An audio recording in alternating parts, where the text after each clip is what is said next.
Hello friends, in this video we will see what is the user mode and kernel mode in operating system. So there are two types of mode in OS, user mode and kernel mode. In user mode, all the applications are running, whatever application run by user has been run in user mode. And in kernel mode, kernel is a part of operating system which provides the permission to the system call to execute. Suppose, let us take example. Suppose you are running a Microsoft Word application and you have given print command. So as soon as you give the print command, print system call is generated, and then that system call will be passed to the kernel. Then kernel will provide the permission to execute the system call, and then following operation or restore operation will be performed. Let us take one more example. Suppose you have opened a file. Now you want to read into the file. So read system call is generated and then it will be passed to the kernel mode, and then again the subsequent operation will be performed, and then again you will return to, or application will return to user mode. Now where this user mode and kernel mode is located, it is located in the main memory. So there is some section which is specially allocated to the OS. So suppose this is the RAM size, then some part is allocated to kernel mode and some part is allocated to user mode. In user mode all the applications are running, and in kernel mode, kernel is nothing but heart of operating system. So here OS is running and kernel is a part of operating system which provide permission to execute the system call.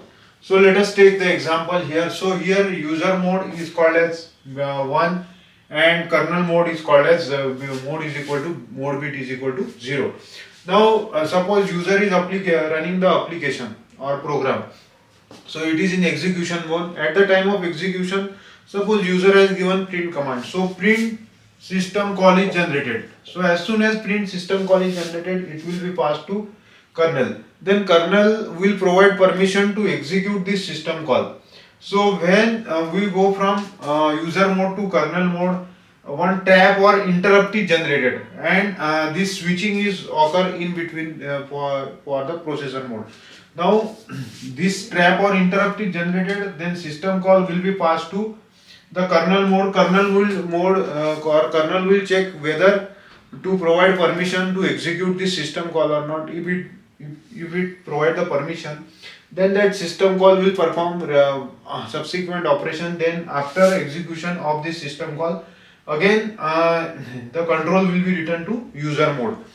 Let's take one more example. Suppose if you are running Word application, then at the time then you have, if you want to read the file, then again the read system call is generated. That read system call will be passed to kernel mode.